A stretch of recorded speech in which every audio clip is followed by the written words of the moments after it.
আজকে আপনাদেরকে দেখাবো ইনস্ট্যান্ট চা বানানো। যারা চা প্রেমী, চা লাভার, চা খেতে প্রচণ্ড ভালোবাসেন, তো গ্যাস না পুড়িয়ে একদম কোনো রকম আগুন ছাড়াই যে কোনো জায়গায় আমরা এটাকে ক্যারি করেও নিয়ে যেতে পারবো। তো দেখি এই হ্যাকটা আদৌ আমার কাজে আসে নাকি। তো চলুন করতে থাকি হ্যাকটা, কেমন হয়।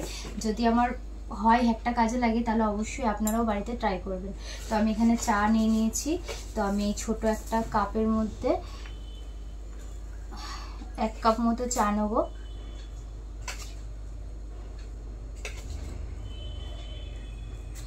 যে 1 কাপ চা নিয়ে নিয়েছি। এবার নেব চিনি। এই কাপের মাপেই 1 কাপ চিনি নিয়ে নেব।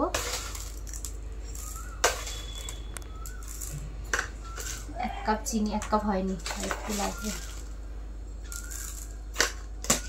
এখানে আমি 1 কাপ চিনিও নিয়ে নিয়েছি।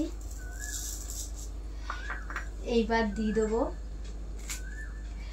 এলাচ, লবঙ্গ আর একটুখানি দারুচিনি, মানে চায়ের ফ্লেভারটা হওয়ার জন্য। তো এর মধ্যে দিয়ে এবার আমি একটা মিক্সিং বোলের মধ্যে সব কিছুকে পেস্ট করব।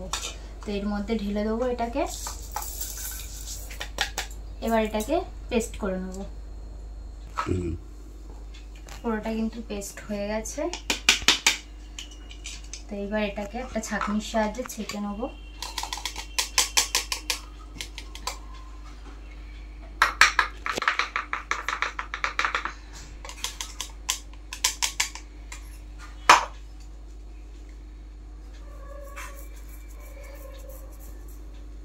এই যে ছাঁকা কিন্তু হয়ে গেছে, ডাস্টটা বেরিয়ে গেছে। আর এই যে এখানে এইটা রয়েছে, এটা হচ্ছে এটা দেওয়া যাবে না, তো এটা আমি রেখে দেবো।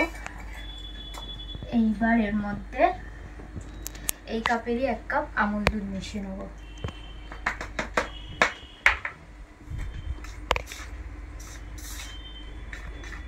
এটা মিশিয়ে নিয়ে এবার আপনারা এয়ারটাইট কোনো বক্সে বা কৌটোতে রেখে 1 থেকে 1.5 মাস পর্যন্ত কিন্তু এটাকে তো খেতে পারবেন। তো চলুন এবারে আসি আসল নিতে। একটু জল গরম লাগবে, আর গরম জলের মধ্যে এটা দিয়ে দিলে কিন্তু আমাদের ইনস্ট্যান্ট চা রেডি হয়ে যাবে।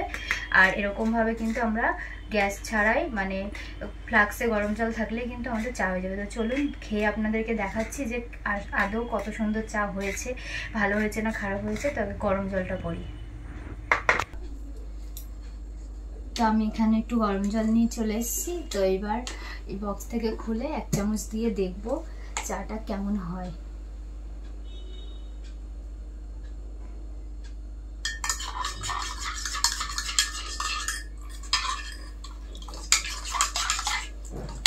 বাহ, কালারটা কিন্তু একদম দুধ চায়ের মতোই হয়েছে।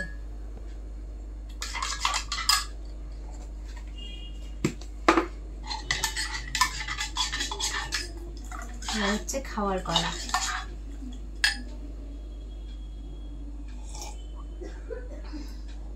যাই হোক, চিনিটা একটু কম হয়েছে, আর একটু চিনি লাগতো, কিন্তু বেটার হয়েছে, একদম চায়ের মতনই হয়েছে। তো এইভাবে কিন্তু এরম মানে কোথাও ঘুরতে যাওয়ার আগে, বাইরে কোথাও যারা চা প্রেমী আছে, যারা অনেকবার করে চা খায়, তারা কিন্তু এইভাবে কিন্তু এই পেস্টটা করে নিয়ে তারপরে চলে গেলে একটু ফ্ল্যাক্সে গরম জল নিলেই কিন্তু ইনস্ট্যান্ট চা তৈরি হয়ে যাবে, কোনো রকম গ্যাস ছাড়াই। তো কেমন লাগলো আজকের হ্যাকটা? আমার তো খুবই ভালো লেগেছে, আর খুব সুন্দর চা হয়েছে, কালারটাও কিন্তু একদম দুধ চায়ের মতো হয়েছে।